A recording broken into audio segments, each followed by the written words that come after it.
네, 오늘 우리가 함께 살펴보실 본문 말씀은 시편 73편의 말씀입니다. 시편 73편 25절에서 28절까지의 말씀입니다. 시편 73편 25절에서 28절까지의 말씀입니다. 우리 말씀이 짧은데요, 우리가 한 목소리로 함께 봉독하시면 좋겠습니다. 말씀 함께 봉독하시겠습니다. 하늘에서는 주 외에 누가 내게 있으리요, 땅에서는 주밖에 내가 사모할 리 없나이다. 내 육체와 마음은 쇠약하나 하나님은 내 마음의 반석이시요 영원한 분기시시라. 무릇 주를 멀리하는 자는 망하리니 음녀같이 주를 떠난 자를 주께서 다 멸하셨나이다.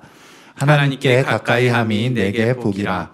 내가 주 여호와를 나의 피난처로 삼아 주의 모든 행적을 전파하리이다. 아멘. 시편 73편의 말씀을 통해서 오직 하나님께 영광이라는 제목으로 말씀을 나누고자 합니다. 우리 믿음의 성도님들, 혹시 지난주의 말씀 혹시 기억하십니까? 감사합니다. 역시 한결같이 잘하는 우리 친구가 있어가지고 너무 감사합니다. 오직 그리스도에 대해서 나누었었죠. 지난주에 말씀을 나누면서 현대인들에게 있어서 과부하 시대를 살아가는 사람들이라는 말을 하였습니다. 그래서 과부하 시대를 살아가는 현대인들이 게으른 것이 아니라 너무 지쳐 있어서 살아가고 있구나 하는 것을 살펴봤고요. 그런 오늘을 살아가는 오늘 우리가 알아야 할 그리스도 예수님은 누구신가에 대해서 살펴보았었습니다. 그러면서 죄인인 나를 먼저 불러주시는 분, 완벽주의로부터 나를 자유케 하시는 분, 나와 함께 짐을 져주시는 분이라고 하여서 우리 예수님께서는 우리에게 참된 힘을 주시는 분이시구나 하는 것을 지난주에 살펴봤었습니다. 이제 오늘 살펴보게 될 것은 오직 하나님께 영광입니다. 오직 하나님께 영광이라는 제목을 통해서 우리의 삶의 목적, 우리의 삶의 방향이 오직 하나님을 향하여, 오직 하나님께 영광을 향하여 달려가야 하는구나 라는 것을 오늘 함께 살펴보기를 원합니다. 이번 주에 말씀을 시작하면서 오직 시리즈 4번째이지만 사실은 오직 시리즈의 전체를 포괄하고 지붕과 같은 역할을 하는 것이 바로 오직 하나님께 영광입니다. 소요리 문답 1문을 살펴보시면 이렇게 같이 질문을 하고 있습니다. 사람의 주된, 사람의 제일 되는 목적은 무엇입니까? 라고 묻습니다. 답이 무엇입니까? 사람이 주된, 제일 되는 목적은 하나님을 영화롭게 하는 것과 그를 영원토록 즐거워하는 것입니다. 라고 말을 하고 있습니다. 소요리 문답 1문에서 하나님께 영광을 기록하고 있다는 것입니다. 우리의 목적, 사람의 목적을 이야기하는데 하나님께 영광을 이야기하고 있습니다. 사실 질문과 답을 조금 떼어놓고 보면은 조금 이것이 엉뚱하게 들리기도 합니다. 왜인가 하니까 분명히 사람에 관한 것을 묻고 있는데 답은 하나님에 관한 것으로 마무리가 되고 있기 때문입니다. 사람의 목적을 묻는데 하나님의 영광으로 마무리하고 있습니다. 사람은 왜 사나요? 라는 이 질문은 우리가 평생 가운데, 또한 우리가 사춘기 가운데, 우리가 일상을 사는 가운데 끊임없이 묻는 질문이기도 하고 우리의 삶 가운데 풀리지 않는 의문처럼 던져져 있는 질문이기도 합니다. 우리는 왜 사나요? 사실 여기에 대한 답은 사람들마다 다양할 수도 있습니다. 사람들마다 모두가 동일한 답을 갖고 이 땅을 사는 것은 아니라는 것입니다. 서로가 다른 인생의 해답을 찾고 서로가 다른 인생의 방향을 향해서 내어 달리고 있습니다. 소요리 문답 1문을 살펴보시면은 여기에 대하여서 전제되는 것이 2가지가 있습니다. 먼저는 우리의 인생에 목적이 있다는 것이요, 그리고 그 다음 되는 것이 무엇입니까? 이 목적이 하나님을 향해 있다는 것이 전제되고 있습니다. 그렇게 우리에게 주어진 변치 않는 진리는 우리의 삶의 목적, 우리의 삶의 방향은 바로 하나님을 향해 있다는 것입니다. 하나님을 믿는 믿음으로 사는 인생에는 서로 다른 목적, 서로 다른 방향을 말하지 않습니다. 우리는 한 방향, 오직 한 목적을 향해서 달려가는 것입니다. 하나님께 영광이라는 방향, 하나님께 영광이라는 목적을 향해서 최종적인 궁극적인 최고의 목적을 향해서 내어 달리는 것입니다. 그렇게 하나님의 영광이라는 인생의 토대 위에서 우리는 우리의 삶을 쌓아 올리고 있습니다. 우리는 서로 다른 목적을 추구하고 서로 다른 인생의 방향을 향해서 내어 달리는 사람들이 아닙니다. 우리는 한 방향, 한 목적을 향해서 내어 달리는 사람들입니다. 우리가 살아가는 서로 인생의 모습은 다를 수 있습니다. 각자가 추구하고 각자가 생각하는 인생의 스타일, 인생의 삶에 드러나는 표면적인 모습들은 다를 수가 있습니다. 그런데 서로 다른 모습처럼 비춰지고 서로 다른 방향처럼 비춰질지라도 실상 그것이 달려가는 목적과 방향은 오직 한 군데, 하나님께 영광을 향해 있어야 합니다. 바로 이것이 믿음으로 이 땅을 사는 사람들의 모습입니다. 그렇게 소요리문답 제1문에 기록하는 오직 하나님께 영광, 이것은 우리가 앞서 살펴보았던 오직 믿음, 오직 은혜, 오직 그리스도, 오직 성경을 모두 포괄하여 살펴볼 수 있는 표현입니다. 오직 성경을 통해서, 오직 믿음을 통해서, 오직 그리스도를 통해서, 오직 이 모든 것들을 통해서 결국 궁극적으로 바라보아야 할 것이 무엇이라고요? 하나님께 영광임을 알게 해주기 때문입니다. 그렇게 오직 하나님께 영광은 우리의 인생을 살아가는데 마치 지붕과도 같습니다. 어디로 가든 무엇을 행하든지 이 하나님께 영광이라는 지붕 아래에서 행해지고 오직 하나님께 영광이라는 이 지붕 아래에서 우리가 달려가야 하기 때문에 그렇습니다. 오직 하나님께 영광은 우리 삶의 토대요, 우리 삶의 전제입니다. 오직 하나님께 영광은 우리 삶의 방향이요, 우리 삶의 목적입니다. 오직 하나님께 영광은 우리 삶의 변치 않는 진리이며 변치 않는 최고의 가치입니다. 오늘의 본문 말씀인 시편 73편의 말씀을 살펴보시면은 세상살이 가운데 형통하게 사는 것 같은 믿지 않는 자들의 모습을 보면서 고뇌에 빠져 있는 저자의 모습을 발견하게 됩니다. 믿는 사람들이 잘 살았으면 좋겠고, 믿는 사람들이 형통했으면 좋겠고, 믿는 사람들이 좀 더 긍정적이고 좋은 것들을 많이 보여주었으면 좋겠는데 믿지 않는 자들을 보고 있으니까 그들이 너무나 잘 사는 것 같고 형통한 것 같고 행복한 것 같고 평안한 것 같으니까 이 시편의 저자가 고뇌에 빠졌다는 것입니다. 삶에 대해 고민하는 저자의 모습을 보게 됩니다. 그런데 우리도 여기에 대해서 때로는 고민합니다. 믿지 않는 사람들의 평안함과 형통함을 보면서, 믿지 않는 사람들의 잘 사는 것을 보면서 믿음 없이도 그저 행복하고 즐겁게 사는 것 같으니까 우리도 때로는 고민에 빠지더라는 것입니다. 우리가 비교 안 하고 시험에 들지 않으면 좋겠는데 우리는 어느샌가 믿지 않는 자들과 비교하게 되고 시험에 빠지게 되고, 나에게는 왜 이러한 그런 고민을 가지고 살아야 되지라는 걱정과 근심들도 번뇌들도 찾아오더라 하는 것입니다. 믿지 않는 사람들의 형통함과 평안함과 행복한 모습들을 보면서 때로는 우리들도 고민하더라는 것입니다. 우리는 본문의 말씀을 통해서 오직 하나님께 영광을 한번 살펴보고자 합니다. 저자의 고민 가운데서 그럼에도 드러나는 오직 하나님께 영광, 이 하나님께 영광에 대하여 가르쳐주는 본문의 교훈들에 대해서 한번 살펴보기를 원합니다. 오직 하나님께 영광에 대해 본문이 가르쳐주고 본문이 우리에게 일러주는 교훈은 무엇입니까? 첫째는 오직 하나님만이 영광스러운 분이라는 것입니다. 본문의 25절 말씀입니다. 하늘에서는 주 외에 누가 내게 있으리요, 땅에서는 주밖에 내가 사모할이 없나이다. 이 25절 말씀을 세 번역으로 살펴보면 이렇습니다. 이 세 번역으로 번역된 말씀을 우리 함께 읽어보시겠습니다.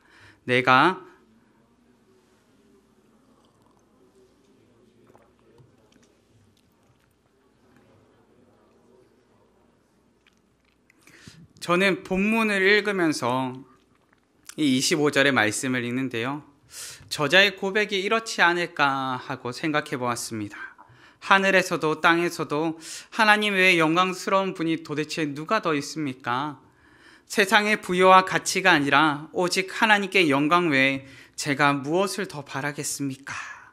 라고 질문하는 것만 같았습니다. 내 인생 최고의 면류관이 내 주님이시면, 아니 내 주님이시면 내가 무엇을 더 바라겠습니까? 내 주님이 내 인생 최고의 면류관이 아니면 내가 누구를, 무엇을 더 바라면서 이 땅을 살겠습니까? 오직 하나님만이 영광스러운 분이십니다. 오직 하나님께 영광이 있습니다. 우리는 때로 이 땅을 사는 가운데서 영광스러운 사람, 유명한 사람, 익히 알려진 사람들을 만나기를 고대할 때가 있습니다. 저도 때로는 보다가 연예인들을 기다리는 수많은 사람들을 보면서 우와, 대단하다라는 탄성을 자아낼 때가 있습니다. 분명히 만나는 시간은 한밤이요 저녁 시간대인데 새벽부터 달려나가서 12시간을 기다려서 제가 손을 한번 잡았어요. 제가 12시간을 기다려서 드디어 같이 사진 한 장을 같이 찍었어요 하면서 너무 즐거워하는 모습들을 보게 됩니다. 저는 12시간에 들여서 그렇게 한 사람을 만나고 12시간에 들여서 그렇게 어떻게 보면 같이 사진 한 장을 찍고 그것을 통해서 기뻐하고 즐거워하고 영광스러워하는 모습을 보면서 참 대단하다라는 생각을 한 번씩 해보게 됩니다. 마치 손이라도 한번 잡으면 저는 오늘 이 손 안 씻을 거예요 하면서 달려가는 모습들을 보면서 우와, 참 대단하다라는 생각을 한 번씩 해보게 됩니다. 그런데 우리가 하나님을 바라보면서도 그러한 고대, 그러한 기쁨, 그러한 영광스러움을 때로는 우리의 모습들 가운데서도 찾을 수 있었으면 좋겠습니다. 하나님을 바라는 시간이 그렇게 학수고대하는 시간이 되고 하나님과 만나는 그 시간이 너무나 기쁨이 되어져서 하나님을 만나는 시간이 너무나 고대되어지는 시간, 하루의 삶을 돌아보는 가운데 하나님과 만나는 시간, 하나님께 기도하는 시간, 하나님의 말씀을 묵상하고 하나님을 더 알아가는 시간을 정해놓고 그 시간이 기대되어지고 고대되어지고 그 시간 가운데 너무 기쁘고 즐겁다 하는 순간들이 우리 가운데도 있었으면 좋겠습니다. 오직 하나님께서 그만큼 영광스러우신 분이심을 우리가 좀 깨달아 알았으면 좋겠습니다. 하나님께서는 우리 가운데 참으로 영광스러우신 분이심을 알기 원하시는 분이십니다. 그런데 우리가 조금 깨달아야 할 것이 있습니다. 하나님께서는 하나님 자체로 영광스러운 분이십니다. 내 행위가 하나님을 영광스럽게 하는 것이 아니라 하나님께서는 참으로 영광스러우신 분이시기에 내 행위에 따라서 나뉘시는 분이 아니더라는 것입니다. 하나님은 내 행위에 따라서 영광스럽다, 영광스럽지 않다가 나눠지시는 분이 아니라 하나님은 이미 영광스러우신 분이십니다.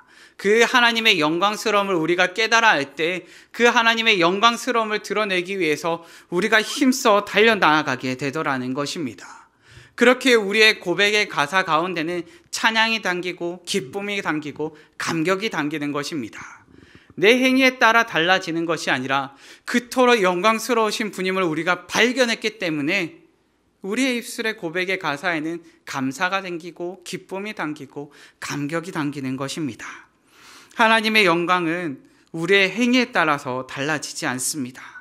우리는 매 순간 하나님의 영광스러우심을 발견할 수는 있지만 그 영광스러우신 가운데 젖어들 수는 있지만 우리의 행위에 따라서 높고 낮음이, 그 영광스러움이 변하지는 않더라는 것입니다. 그렇기에 우리가 하나님께 영광이라 말한다면 우리의 삶의 행위 가운데 담겨야 할 것이 무엇이겠습니까? 바로 찬양이요, 감사입니다. 우리의 입술의 고백 가운데 담겨야 할 것이 무엇이겠습니까? 기쁨이요, 감격입니다. 왜 그렇습니까? 영광스러운 분을 깨달았기 때문에 그렇습니다.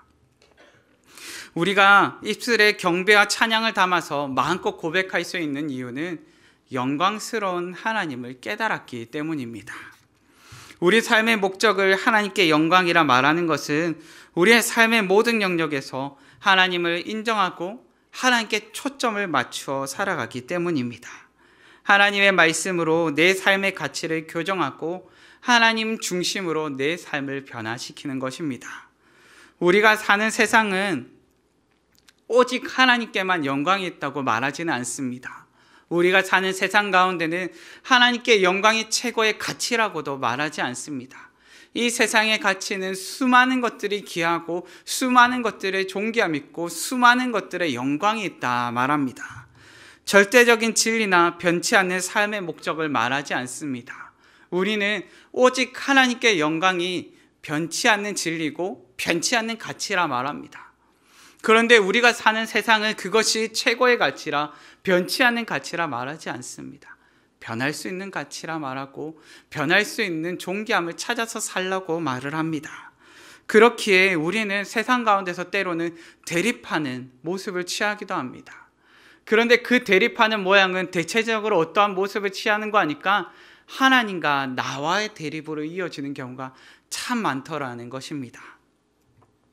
내가 인정하기 원하고, 내가 존중받기 원하고, 내가 영광받기 원하기 때문에 어느샌가 하나님께 영광이라는 가치보다 내게 영광스러움이라는 가치를 더 추구하며 살아가더라는 것입니다.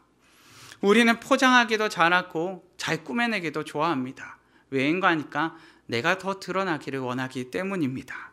그러다 보니 모두가 각자 자기 생각에 옳은 대로 향하고, 그리고 각자 서로가 다른 방향을 향하여서 움직일 때도 있습니다. 죽음이란 무엇인가 라는 책에 보면 이러한 질문이 던져집니다. 언젠가 죽을 것이라는 사실에 직면해 우리는 어떻게 살아야 할까라는 질문을 던지고 있습니다. 여기에 대해서 크게 두 가지 스타일의 삶의 모양이 비춰지는데요. 하나는 어떤 사람들은 지금을 즐기며 일상적으로 얻을 수 있는 즐거움에 초점을 맞춰 살아갈 것이고, 또 어떤 사람은 성취 가능성이 지극히 낮지만 그럼에도 불구하고 진정 바라는 삶을 추구하며 살아갈 것이라 말을 합니다. 그런데 여기에 대해서 저자는 한 가지의 질문을 더 던집니다. 우리의 삶을 가장 가치 있게 만들어주는 것은 무엇인가? 우리의 삶을 가장 가치 있게 만들어주는 행위, 우리의 삶을 가장 가치 있게 만들어주는 가치는 과연 무엇인가를 질문하며 던진다는 것입니다. 결국 이 질문 가운데 전제되는 것은 우리가 추구하는 가치 가운데는 높고 낮음이 존재하더라는 것입니다. 우리 성도님들께서는 이 질문에 대하여 답을 무엇이라 생각하십니까? 저는 우리의 삶을 가장 가치 있게 만들어주는 것이 오직 하나님만이 영광스러우신 분임을 깨달아 아는 것이라 생각합니다. 오직 하나님만이 영광스러운 분임을 깨달을 때 우리는 변함없이 흔들리지 않는 믿음의 토대 위에서 생활하게 될 것이기 때문입니다. 본문의 고백처럼, 본문의 25절의 세 번역의 고백처럼 저는 이 고백이 참으로 우리의 인생 가운데 참된 기쁨이요, 참된 감격이요, 참된 고백이구나 하고 생각해 보게 됩니다. 25절의 말씀입니다. 내가 주님과 함께하니 하늘로 가더라도 내게 주님밖에 누가 더 있겠습니까? 땅에서라도 내가 무엇을 더 바라겠습니까? 오직 하나님께 영광 외에 우리가 더 무엇을 바라겠습니까? 오직 하나님께 영광에 대해 본문에 담긴 교훈은 무엇입니까? 둘째로는 우리는 하나님의 영광을 위해 산다는 것입니다. 본문의 26절과 27절 말씀입니다. 내 육체와 마음은 쇠약하나 하나님은 내 마음의 반석이시요 영원한 분깃이시라. 무릇 주를 멀리하는 자는 망하리니 음녀같이 주를 떠난 자를 주께서 다 멸하셨나이다. 아멘. 우리가 하나님의 영광을 목적으로 살아가지 않는다면 우리는 결국 자신을 영광으로 하는, 우리의 영광을 위하여 살아가는 삶이 될 것입니다. 우리가 기도할 때 하나님의 뜻을 묻는 이유는 하나님께 내 뜻을 관철시키기 위함이 아닙니다. 하나님 이렇게 해주세요 라는 것을 일방적으로 통보하고 일방적으로 이것을 이루어 달라고 메어 달리기 위함이 아닙니다. 우리가 하나님께 기도하는 이유는 무엇입니까? 하나님의 뜻을 깨달아 알게 해달라는 것입니다. 하나님의 뜻 앞에서 내가 깨어지게 해달라 구하는 것입니다. 그렇기에 하나님 뜻대로 하옵소서, 하나님께 맡깁니다 라고 우리가 기도할 때에는 결과야 어떠하든지 결과의 형태가 다양하게 드러날 수 있겠지만 그럼에도 불구하고 그 모든 결과를 하나님께 다 내려놓습니다 라는 고백이 담겨 있는 것입니다. 결과가 좋을 수도 있고 때로는 힘겨울 수도 있습니다. 그런데 그것이 우리가 추구하는 최고의 목적이 아니기에 그 힘듦을 이겨낼 수 있는 것입니다. 우리는 하나님의 영광을 위해 살아갑니다. 이것은 결과가 아니라 과정을 주목하며 살아가야 한다는 것을 우리에게 알게 합니다. 우리가 얼마만큼 성취하였는지, 얼마만큼 많은 것들을 이루었고 우리가 얼마만큼 많은 사람들에게 영향을 주었는지에 초점을 맞춰지는 것이 아니라 그 과정 가운데 하나님을 바라보았고 믿음의 올바른 선택을 하였는지를 더욱더 바라보게 만들더라는 것입니다. 인생의 갈림길마다 하나님의 영광을 위하여 달려가느냐를 살피시는 분이 바로 하나님이십니다. 모든 과정 가운데 완성은 하나님께서 행하십니다. 하나님께서는 그 과정 가운데 우리를 부르시고 부르신 목적에 맞게 우리가 쓰임받기를 원하시는 분이십니다. 나의 실패조차도 하나님께 영광이라면 최선을 다해서 달려갈 수 있는 것입니다. 하나님만이 나의 영원한 분기시기에 우리는 나의 성공, 나의 실패에 의존하지 않고 오직 하나님을 향하여 달려갈 수 있는 것입니다. 그런데 여기서 생각해야 할 것은 우리에게는 선택의 갈림길이 너무 많다는 것입니다. 오른쪽으로 가야 할지 왼쪽을 가야 할지 밥을 먹어야 할지 면을 먹어야 할지 우리의 일상생활 가운데 사소하게 놓인 문제들도 있겠지만 우리의 취업의 문제를 두고 직장의 문제를 두고 입시의 문제를 두고 결혼의 문제를 두고도 우리가 생각해 보아야 될 선택의 갈림길이 너무 많더라는 것입니다. 다르게 표현하자면 우리의 행위 가운데는 수많은 목적들이 놓여 있고 수많은 목적들 가운데 휘둘리는 삶을 살아가더라 하는 것입니다. 그렇다면 이 수많은 목적들 가운데서 하나님의 영광을 위해 산다는 것은 도대체 무슨 말입니까? 이것은 우리의 인생의 최고의 목적, 제일의 목적이 하나님께 영광이라는 것입니다. 무슨 말인가 하니까 우리가 건강하게 살기 원한다는 목적을 위해서 다이어트를 하고 취업이라는 목적을 위해서 자격증을 따고 시험이라는 목적을 위해서 공부를 합니다. 그런데 조금 더 큰 목적을 살펴보면 우리에게는 건강과 잘 살기 원한다는 이유를 들어서 취업도 하고 시험을 치릅니다. 좀 더 큰 목적 앞에서 보면은 이전의 목적들이 그저 수단이라는 것입니다. 수단과 방법이 되는 것이 이전의 목적들입니다. 좀 더 큰 목적 앞에서 잘 살기 원한다는 큰 목적 앞에서 건강하게 살기 원한다는 목적 앞에서 취업이라는 목적 앞에서 그 위로 올라갈수록 그 이전의 목적은 그저 수단이요 방법에 지나지 않더라는 것입니다. 그렇게 더 큰 목적 앞에 이전의 목적은 과정이요 수단에 지나지 않습니다. 믿음의 성도님들, 오직 하나님의 영광을 위해서 산다는 것은 우리 삶의 궁극적인 목적, 최고의 목적을 위해서 이전의 목적들은 수단이요 방법으로 삼으며 달려가게 된다는 것입니다.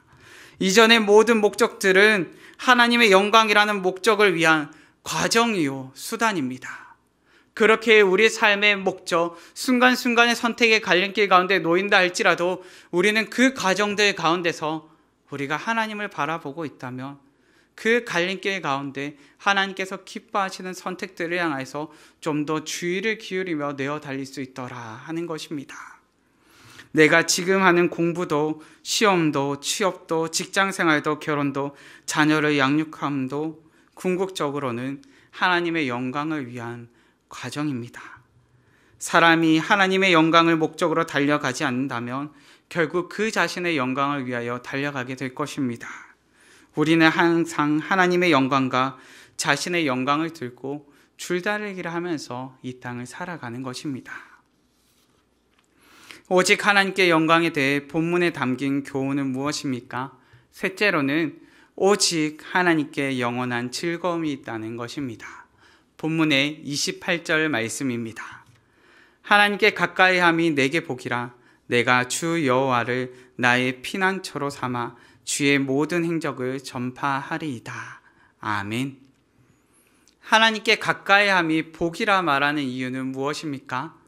내 마음이 심란하고 어려움을 경험하고 있지만 하나님을 가까이하면 내게 기쁨이요 만족이며 즐거움이 되기 때문입니다. 오직 하나님께 영광은 하나님을 영원토록 즐거워한다는 것입니다. 이 말씀을 다르게 표현하자면 하나님께 우리를 향한 우리에게 가득히 놓여질 영원한 즐거움이 있고 하나님께서 그 영원한 즐거움을 공급해 주신다는 것입니다. 우리가 영원토록 즐거워할 수 있는 이유는 영원한 즐거움이 주님께 있기 때문입니다. 오직 하나님께 영원한 즐거움이 있습니다. 내가 즐거움을 느끼고 재미를 느낄 때는 다르게 표현한다면 내가 집중하고 있다는 것을 알게 합니다. 무슨 말인가 하니까 재미의 다른 말이 바로 재미의 다른 말이 바로 집중이요. 즐거움의 다른 말이 바로 집중입니다. 내가 재미를 느끼고 즐거움을 느낀다는 것은 내가 그만큼 집중하고 있다는 것을 알게 합니다. 우리가 영화를 보더라도 재미있고 즐거운 것을 본다면 그 시간이 쏜살같이 지나간 것만 같습니다. 그런데 우리가 재미없는 영화를 보면 어떻습니까? 마치 독방에 갇혀 있는 것처럼 도대체 언제 끝날까? 돈은 아까운데 벗어날 수는 없고 보긴 봐야 할 것 같은데 후회는 되고 그 순간 우리에게 놓이는 것은 무엇입니까? 평안한 잠이 임하는 순간을 비싼 돈 주고 잠을 취하고 나오는 순간을 맞이할 수도 있죠. 우리가 재미있는 사람과 내가 기뻐하는 사람과 함께 있을 때는 어떻습니까? 시간이 너무 빨리 가는 것만 같습니다. 그런데 내가 기뻐하지 않는 사람, 나에게 불편한 사람과 있을 때는 어떻습니까? 끊임없이 시간을 보면서 아직도 5분밖에 안 지났어, 아직도 10분밖에 안 지났어 하는 마음의 초조함을 가지게 될 때가 더 많더라는 것입니다. 그런데 믿음의 성도님들, 오직 하나님과 함께하고 오직 하나님을 바라고 오직 하나님을 집중한다는 것은 우리가 하나님을 즐거워하면서 이 땅을 산다는 것입니다. 우리가 사랑하는 사람과 있다면 사랑하는 상대방에게 집중하게 되고 우리가 사랑하는 사람과 함께 있다면 그 시간이 쏜살같이 지나간 것만 같습니다. 나의 삶의 모든 부분이 사랑하는 사람에게로 초점이 맞춰지고 그 사랑하는 사람을 중심에 두고 나의 삶의 시간표가 재편성됨을 경험하게 될 것입니다. 우리가 연애를 해도 나의 삶의 스케줄은 완전히 달라집니다. 그런데 저는 연애를 할 때도 물론 삶의 스케줄이 많이 달라짐을 경험했습니다. 그런데 극단적인 삶의 스케줄이 달라짐을 경험했던 때가 있습니다. 언제인가 하니까 바로 육아를 시작했을 때입니다. 왜냐하면 연애를 할 때는 그래도 내가 어느 정도 같이 소통하면서 조절을 할 수가 있습니다. 그런데 아십니까? 육아를 시작하면 소통이 불가능합니다. 오직 불가능한 소통의 상황 가운데 내가 아무리 열심히 설명해보고 나의 힘듦을 아무리 토로해보고 내가 아무리 그 친구 앞에서 눈물 짓고 있을지라도 그 친구는 더 크게 울어줄 뿐 나의 삶과 나의 아픔에 공감해 주지 않습니다. 그런데 신기한 것은 무엇인지 아십니까? 그토록 힘겨운데 그토록 행복합니다.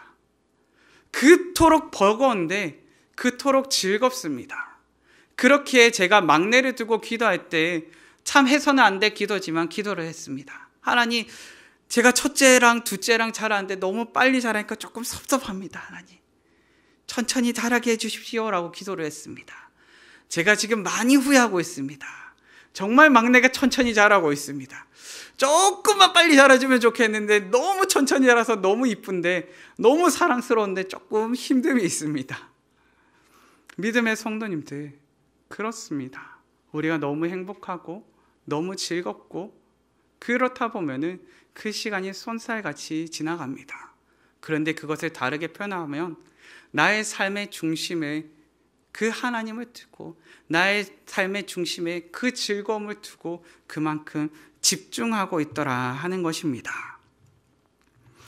그것이 사랑이고 그것이 기쁨이 되기 때문에 아무리 분주하고 힘겨워도 버텨낼 수 있습니다. 믿음의 성도님들, 우리가 하나님을 진정으로 사랑하게 되었다면 그 순간 우리에게 주어지는 감정은 즐겁다라는 것입니다. 그렇기에 사랑하는 하나님을 더 알기 위해 말씀을 더 살펴보고 사랑하는 하나님과 더 교제하기 위해 더 열심히 기도하고 사랑하는 하나님을 마음껏 목 놓아 부르기 위해 찬양하게 되는 것입니다. 우리가 하나님을 사랑한다는 것은 보답의 개념은 아닙니다.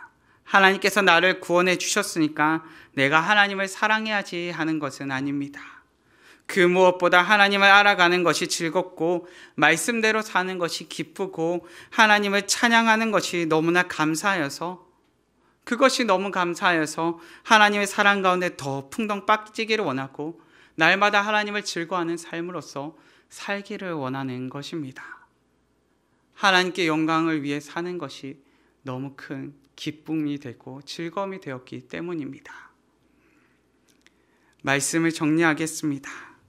오직 하나님께 영광에 대해 본문에 담긴 교훈은 무엇입니까? 첫째는 오직 하나님만이 영광스러운 분이라는 것입니다. 둘째는 우리는 하나님의 영광을 위해 산다는 것입니다.